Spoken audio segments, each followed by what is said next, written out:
റെയിൽവേയുടെ IRCTC വെബ്സൈറ്റിലൂടെ convenience ഫീ ഇനത്തിൽ 3 വർഷത്തിനിടെ പിരിച്ചത് 2600 കോടി രൂപ. കഴിഞ്ഞ സാമ്പത്തിക വർഷം മാത്രം നേടിയത് 954 കോടി രൂപയാണ്. ഡിജിറ്റലൈസേഷൻ സർക്കാർ പ്രോത്സാഹിപ്പിക്കുമ്പോൾ ഡിജിറ്റൽ ഇടപാടിനും പ്രത്യേക ഫീസ് ഈടാക്കുന്നു. 24 exclusive. One side, our Honorable Prime Minister Narendra Modi ji have been promoting Digital India Mission, Digital India Scheme through various platforms. And another side, the IRCTC has found a different way to loot common people of this country.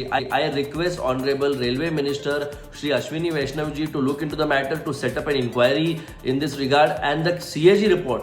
CAG audit and the CAG report should be submitted to the Finance Ministry as well as the Railway Ministry to know if any wrong things have happened while charging all these convenience fee. മുംബൈയിൽ നിന്ന് ശ്രീനാഥ് ചന്ദ്രൻ വിവരങ്ങളുമായി ചേർന്നു. ശ്രീനാഥ്, ഇത്രയധികം തുക convenience ഫീ ആയിട്ട് വന്നു എന്ന് പറഞ്ഞാൽ വിശ്വസിക്കാൻ പറ്റുന്നില്ല. 2600 കോടി രൂപ, ഒറ്റ കൊല്ലം കൊണ്ട് 954 കോടി രൂപ. ഡിജിറ്റലൈസേഷൻ എന്ന് കേട്ടാൽ ആളുകൾ മേടിച്ചു പോകുമല്ലോ. തീർച്ചയായും കേന്ദ്ര സർക്കാർ ഡിജിറ്റലൈസേഷൻ പ്രോത്സാഹിക്കുമ്പോഴാണ് ഡിജിറ്റൽ രൂപത്തിൽ അത് ടിക്കറ്റ് ബുക്ക് ചെയ്യുമ്പോൾ അതിനൊരു കൺവീനിയൻസ് ഫീ അധികമായി അടിച്ചേൽപ്പിക്കുന്നത്. അത് ഇപ്പോൾ UPI ഇടപാടാണെങ്കിൽ, ഭീം അടക്കമുള്ള UPI ഇടപാടാണെങ്കിൽ അതിനും കൺവീനിയൻസ് ഫീസ് ഇവർ IRCTC പിരിച്ചെടുക്കുകയാണ്. നമുക്ക് തോന്നാം ഓരോ ആളുകളുടെ അടുത്തുനിന്നും 20, 10, 20, 30 രൂപയൊക്കെയാണ് കൺവീനിയൻസ് ഫീ ആയി ഇവർ പിരിക്കുന്നത്. പക്ഷേ ഇതിൻ്റെ ഒരു ആകെ തുക പരിശോധിക്കുമ്പോഴാണ് എത്ര ഭീമമായ തുകയാണ് കൺവീനിയൻസ് ഫീ ഇനത്തിൽ IRCTC പിരിക്കുന്നത് മനസ്സിലാവുക. 2022-23 സാമ്പത്തിക വർഷം 802 കോടി രൂപയാണ് പിരിച്ചിരിക്കുന്നത്. അടുത്ത സാമ്പത്തിക വർഷം, അതായത് 23-24 സാമ്പത്തിക വർഷം 863 കോടി രൂപ.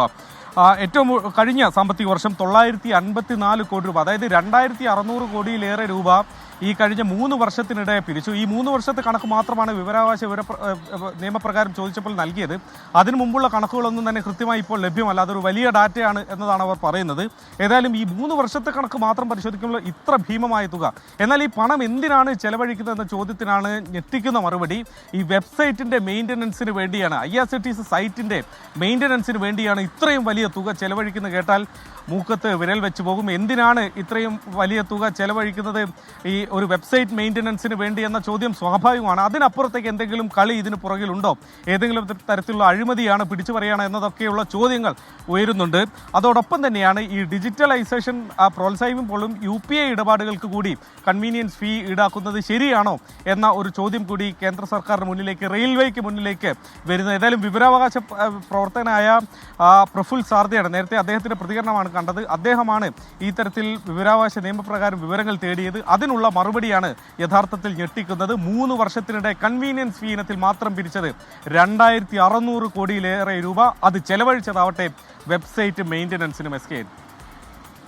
ചന്ദ്രനാണ് വിവരങ്ങൾ നൽകിയത്. എന്തായാലും ഈ കൺവീനിയൻസ് ഫീ വളരെ വലിയ ഒരു എമൗണ്ട് ആയിപ്പോയി. ഇത്രയും വലിയൊരു ഫിഗറൊക്കെ ആൾക്കാരിൽ നിന്ന് പിരിച്ചെടുക്കുക, പ്രത്യേകിച്ച് ഡിജിറ്റൽ ലോകത്തേക്ക് നമ്മൾ കടക്കുമ്പോൾ അതൊരു കൺവീനിയൻസ് ആകുന്നതിന് പകരം പണം കൊടുത്ത് ഇൻകൺവീനിയൻസ് ഉണ്ടാക്കുന്നത് ശരിയാണോ എന്ന് ഉത്തരവാദപ്പെട്ടവർ ആലോചിക്കട്ടെ.